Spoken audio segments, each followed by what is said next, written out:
A group of rescued sea lion pups are back in the ocean this morning. Yes, they recovered from a toxic algae bloom that killed marine mammals along the SoCal coast. We're joined live by Dave Bader, the Chief Operations and Education Officer for the Marine Mammal Care Center in San Pedro. Thank you so much for being with us this morning.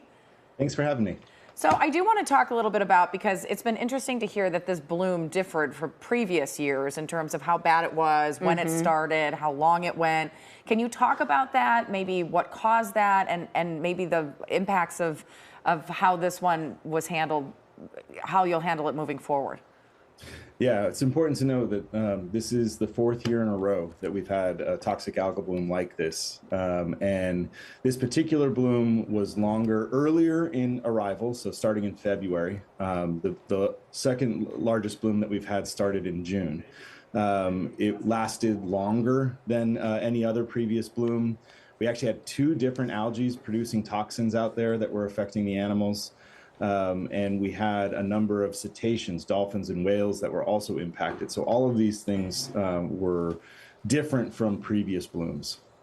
Interesting. And of course, you all have stepped up to care for the animals impacted by these blooms. I do want to talk about yesterday's release. We followed it. It's so nice to see those sea lion pups go back out into the water. I was asking you, how do we know they're okay? But you guys are used to doing this and you're sure that they're going to be okay.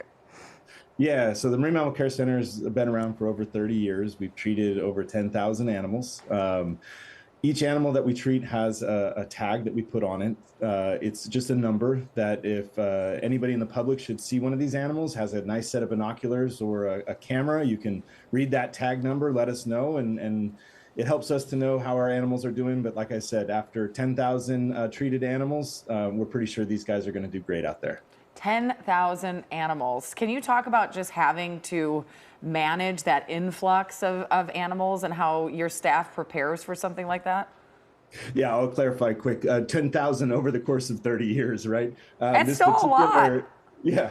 This particular bloom, though, we had, all told over 500 animals between ourselves and our partners at CWC. And so just the number of animals that came in was incredible, but we had incredible support from our community, the public, our volunteers, as well as members of the animal care community. People from other zoos, aquariums, came to support us here, and that helped us to really have the manpower we needed to get this done.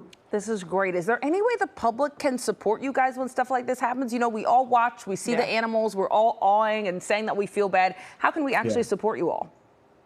Well, a couple different ways. First and foremost, we rely upon the public for our support. It's the biggest amount of money that we get to do the work that we do comes from individual donors. So that's always wonderful.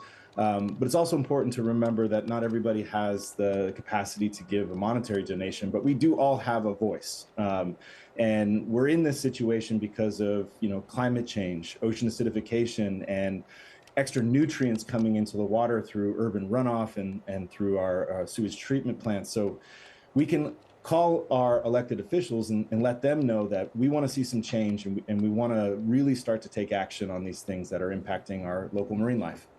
All right. Well, Dave, thank you so much for being with us, and thank you for all the work you've done. 10,000 animals in 30 years is really, really something. That thank is you. Amazing. Thank you so much.